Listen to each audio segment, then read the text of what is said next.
I think I mentioned one thing about the Penduin acquisition. I think it makes sense for them. They, of course, did providing PLG solutions. So I think anything that is strengthening them in that space around the utilization of the product, it's a wise move. And I think that they're going to benefit greatly from that. Now, as for other solutions, don't you see that there's a trend that a lot of these incumbents like, Apollos and others, they try to get into the same space.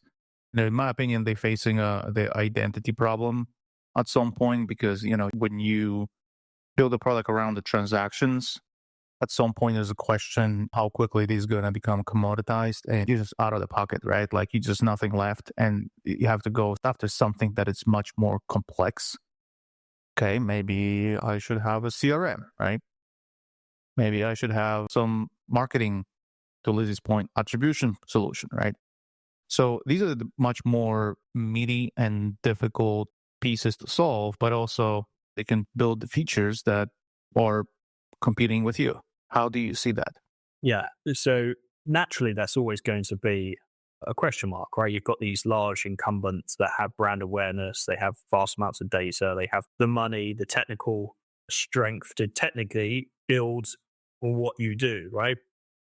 One thing I would say is the way I compare it, incumbents versus early entrants like ourselves, the advantage we have is firstly, we can be far more agile in terms of innovation and be more specific in terms of use case that we serve for.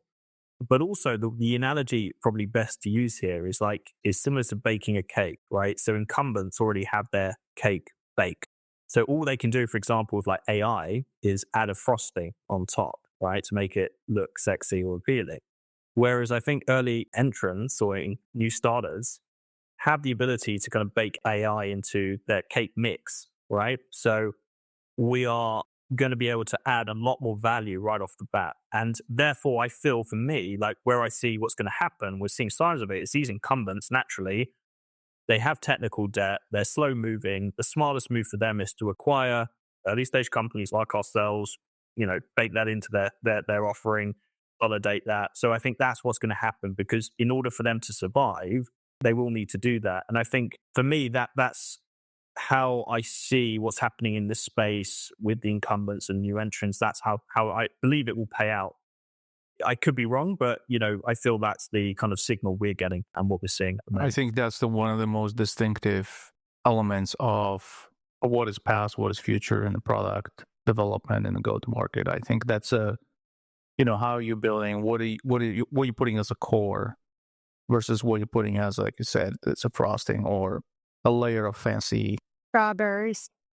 Yeah, I think we touched on this podcast several times, how limited today is AI in personalizing a lot of these tools, right? It sounds like it's giving you something based on the inputs, but I don't think that's the personalization that 80%, and that's a Gartner's hard-coded data, 80% of customers expecting to be personalization, right? Like this is different selling mode, and I don't think the AI today is at that point. Needless to mention, most of the available AI solutions, it's some sort of oligopoly at this point, right? So we're facing, okay, which one you have?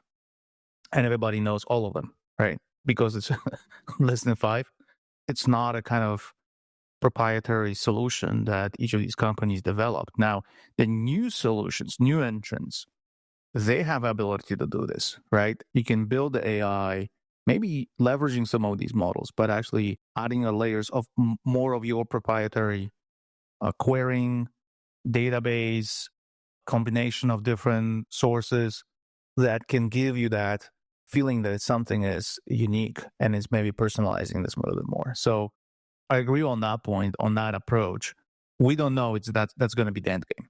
We don't know what the new versions of AI will bring us, and as a solution. And of course, there's a lot of new AI models that are getting specialized.